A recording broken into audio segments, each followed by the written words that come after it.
संस्कृति की पताका को जन जन तक लेकर जाएं। यही पावन उद्देश्य है ब्रह्म विद्या विहंगम योग का। स्वर्वेद महामंदिर हम सबका प्रमुख स्थल जो देश की सांस्कृतिक राजधानी वाराणसी में बन रहा है, जहां 20,000 से भी ज़्यादा साधक एक समय एक स्थान पर बैठकर विहंगम योग की क्रियात्मक साधना का अभ्यास कर सकते हैं। तो हमें इसी योग अध्यात्म के मार्ग पर निरंतर सबको गतिशील बनाने का प्रयास करते रहना है। स्वामी जी, योग विज्ञान और अध्यात्म युवाओं के लिए बहुत ही अब इंटरेस्टिंग विषय हो गया है। तो पूरे भारतवर्ष के विश्व के युवाओं के लिए आप क्या कहना चाहेंगे एज ए सक्सेसर ऑफ योग?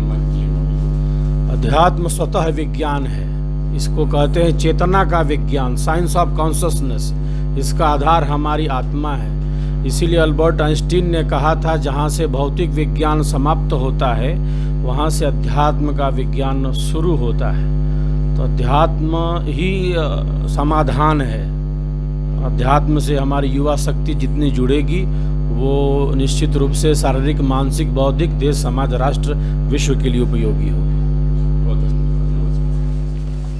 विज्ञानदेव जी, आज कहा जाता है कि भारत धर्म की जननी है और पूरे विश्व को मार्गदर्शन करती हुई जा रही है। और धर्मो रक्षति रक्षिता, आज धर्म की वो परिभाषा हम सबों के सामने आ गया है और पूरी दुनिया अब पूरी विश्व भारत की तरफ देख रही है कि भारत विश्व में शांति करवाए, धर्म की स्थापना करवाए।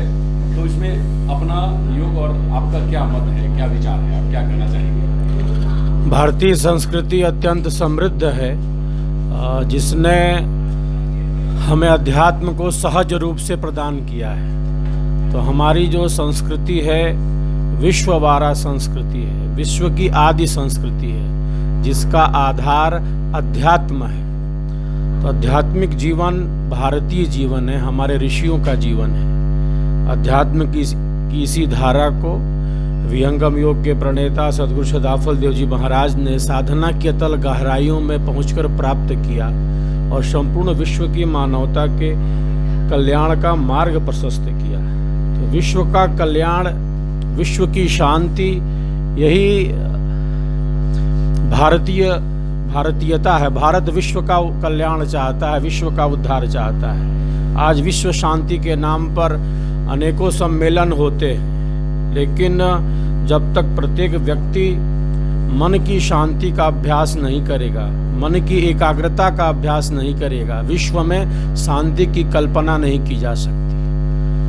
ऋषयो मंत्र द्रष्टार, हमारे ऋषि मंत्र द्रष्टा हुए हैं और उन्होंने अध्यात्म के संपूर्ण भेदों को प्रकट किया है। तो समस्याएं अनेक हैं और समाधान भारत के पास है, अपनी संस्कृति के पास है, और वह समाधान है अध्यात्म, योग, ध्यान, यज्ञ, जो भी हमारी भारतीय परंपरा में रचा बसा है। तो जब हम विहंगम योग की क्रियात्मक साधना का अभ्यास करते हैं तब हमारा जो मन है वो धीरे धीरे शांत होने लगता है। वैज्ञानिक बतलाते हैं कि मात्र 10 मिनट के अभ्यास से हमारे मस्तिष्क की जो अल्फा तरंगे हैं वो बढ़ने लगती हैं। अल्फा के बढ़ने से क्या होता है? शांतिमय सचेत अवस्था का निर्माण होता है, जिसे वैज्ञानिकों ने कहा है रेस्टफुल अलर्टनेस, शांतिमय सचेत अवस्था। तो हम सबके भीतर वही शांति है।